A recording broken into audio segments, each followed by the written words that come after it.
सांगली शहरातील शांतीनगर येथे कौटुंबिक वादात चाकूने गळा चिरून पत्नीचा खून करण्यात आला आहे। आज सकाळी 11:30 वाजण्याच्या सुमारास ही घटना घडली। काजल प्रशांत येडके असं खून झालेल्या महिलेचे नाव आहे। संशयित पती पोलिसांना शरण आला असून त्याला ताब्यात घेण्यात आले। प्रशांत येडके असं संशयित पतीचं नाव आहे। दरम्यान महापालिका क्षेत्रात सलग दुसऱ्या दिवशी खून झाल्याने खळबळ उडाली आहे।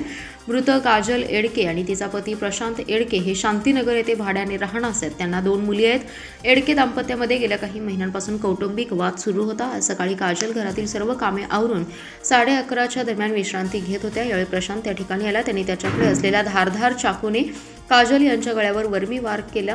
यामध्ये गंभीर जखमी झालेल्या काजल रक्ताच्या थारोळ्यात घरात पडल्या होत्या। दरम्यान पतीने घराला कडी लावून थेट शहर पोलीस ठाणे गाठलं। त्यांनी सारी हकीकत सांगितली। त्यानंतर पोलिस थक्क झाले।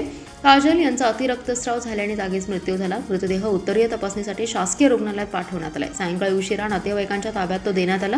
घटनास्थळी पोलीस उपअधीक्षक विमला एम, पोलीस निरीक्षक संजय मोरे यांनी भेट देत तपासाच्या सूचना दिल्या। परिसरात मोठी गर्दी झाली होती।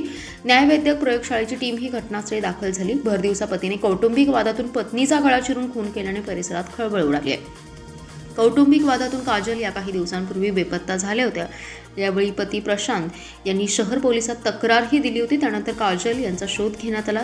त्यावेळी कौटुंबिक वाद पोलीस ठाण्यासमोरही आला होता। दरम्यान काजल या माहेरी गेल्या होत्या। त्यांना पती प्रशांत यांनी कालच समजूत घालून घरी आणलं होतं। रात्री एकमेकांनी 2 लेकरांकडे पाहून समजूतीने संसार करण्याचा निर्णय घेतला होता। मात्र आज सकाळीही वाद झाला। त्या रागातून प्रशांतने टोकाचं पाऊल उचललंय।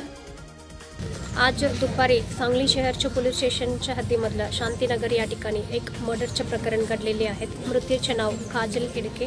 तिच्या नवऱ्याने तिच्याबरोबर संशयित हे मुलं तिला स्वतः मारलेले आहेत। आम्ही घटनास्थळावर पोहोचलेले आहेत। आता आरोपी ताब्यातला आहेत आणि पुढचा तपास आम्ही करत आहोत।